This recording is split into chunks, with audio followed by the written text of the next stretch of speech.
আসসালামু আলাইকুম ভিউয়ার্স, আবারও হাজির হয়ে গেলাম রানা টেলিকমের পক্ষ থেকে। আমি রানা। আজকে এই ফোনটি খুলনা থেকে পাঠিয়েছেন। এই ফোনটি যিনি পাঠিয়েছেন আসলে ওনার এটি একমাত্র ফোন ছিল যার দ্বিতীয় কোনো কন্ট্যাক্ট বা ওনার সঙ্গে আসলে ফোনে বা হোয়াটসঅ্যাপে কথা বলার মতো কোনো ওয়ে ছিল না। তো ফোনটি উনি পাঠিয়ে দিয়েছেন। আমি ফোনটির কন্ডিশনটি আগে দেখে নেব কী অবস্থা। ফোনটি হঠাৎ করেই বন্ধ হয়ে যায় এবং ওনার লোকাল শপে কোথাও একজন দেখেছিলেন ফোনটি। মেবি পাওয়ার সেকশনের স্টিলটি যেহেতু খোলা রয়েছে, এই সেকশনগুলো উনি ভালোভাবে দেখেছেন কোনো প্রবলেম আছে কিনা। যদিও আমি বলে থাকি যে এটি কিন্তু শুধুমাত্র সিপিইউ থেকেই প্রবলেম, সিপিইউটি রিভলভ করলেই কিন্তু প্রবলেমগুলো সলভ হয়ে যায়। যে ফোনগুলো একেবারে সাধারণভাবে ডেড হয়ে যায়, মানে হঠাৎ করে বন্ধ হয়ে যাচ্ছে, এই ফোনগুলোর ক্ষেত্রে কিন্তু এরকম। এছাড়া যদি আপনার লিকুইড ড্যামেজ থাকে অথবা সফটওয়্যার ইস্যু থাকে সেটি ভিন্ন কথা। দেখুন, কিছু কিছু অংশে উনি স্টিলের যে কভারটি সেটি রিমুভ করেছে। আসলে এগুলো কোনো কিছুই প্রয়োজন নেই। এই অডিও সেকশন, অডিওর যে আইসির কভারগুলো এগুলো রিমুভ করেছে এবং কি সিপিইউর উপরে যে কপারের পেপারটি থাকে সেটি রিমুভ করেছে, বাট সিপিইউতে কোনো কাজ করেনি। সেজন্য আমার মনে হচ্ছে যে ফোনটি ইনশাল্লাহ ঠিক হয়ে যাবে। শুধু স্টিলের কভারগুলো, শেলগুলো উনি কেটে তারপর চেক করেছে ফিজিক্যালি হয়তো কোনো প্রবলেম আছে কিনা এটি দেখার জন্য। কিন্তু এই ফোনগুলো যেহেতু সাডেনলি ডেড হয়ে যাচ্ছে আর সিপিইউ রিবোলিং করলেই কিন্তু প্রবলেমগুলো সলভ হচ্ছে, সেক্ষেত্রে কিন্তু অন্য কোথাও কোনো কাজ করার প্রয়োজন আমি মনে করি না। এতে করে ফোনটি যেমন ভালো থাকবে, অন্য কোনো প্রবলেম না আসার সম্ভাবনা থাকে বেশি। তো যা হোক, আমি দেরি না করে আমি র্যামটি রিমুভ করে নিলাম। আর এই ফোনটির রিডিং কিন্তু ছিল অনলি 6, আর 5-6 এরকম রিডিং যদি থাকে তাহলে যেটি সিপিইউটি ডাই হয়ে যাওয়ার কারণে, সিপিইউর বলগুলো ফল্ট হওয়ার কারণে কিন্তু এই রিডিংটি চলে আসে। আর যে ফোনগুলো দেখা যায় 16-17 রিডিং আসে সেগুলো কিন্তু র্যাম থেকে আসতে পারে। তো যা হোক, আমি র্যাম সিপিইউ আমি রিমুভ করে ভালোভাবে ক্লিন করে নেব। আর প্রত্যেকটি কানেকশন যেন সুন্দরভাবে ক্লিন হয় সেদিকে লক্ষ্য রেখেই কিন্তু এটি করতে হয়। পাশাপাশি আমি সিপিইউটি রিবোলিং করে নেব। রিবোলিংয়ের সময় আমাকে প্রত্যেকটি বল খেয়াল করতে হবে যেন বলগুলো সুন্দরভাবে প্রত্যেকটি ঠিকঠাক মতো হয়ে যায়। কোনো ছোট বড় বল থাকলে কিন্তু কাজ হবে না বা কানেকশন ফল্ট করবে এবং কি ফোনটি রান নাও হতে পারে।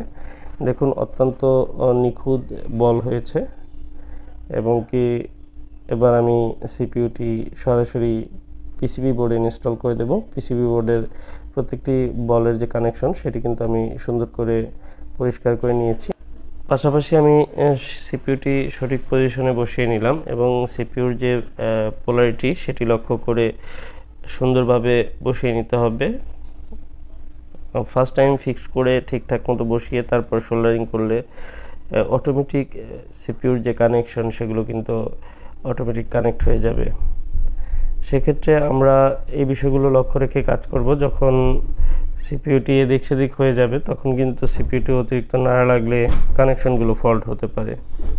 তো আমার মনে হচ্ছে যে কানেকশনগুলো ঠিকঠাক মতো পেয়ে গেছে। আমি একটু হালকা শেকিং করে নিচ্ছি, কারণ হালকা নাড়া দেওয়ার মাধ্যমে আমরা কনফার্ম হই যে না, প্রসেসরের কানেকশনগুলো প্রত্যেকটি ঠিকঠাক মতো বলগুলো মেল্ট হয়েছে।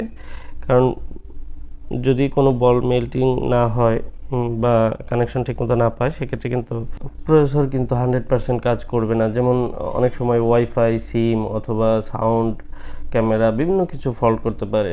তো এই বিষয়গুলো লক্ষ্য রেখে আমাদের সবসময় কাজ করতে হয়। আর আমি যেহেতু দীর্ঘদিন যাবত এই ফোনগুলো রিপেয়ার করে আসছি, আমি সবসময় খেয়াল করি যে প্রত্যেকটি কাজ যেন এক চান্সে সুন্দরভাবে হয়, বারবার যেন ফল্ট না আসে।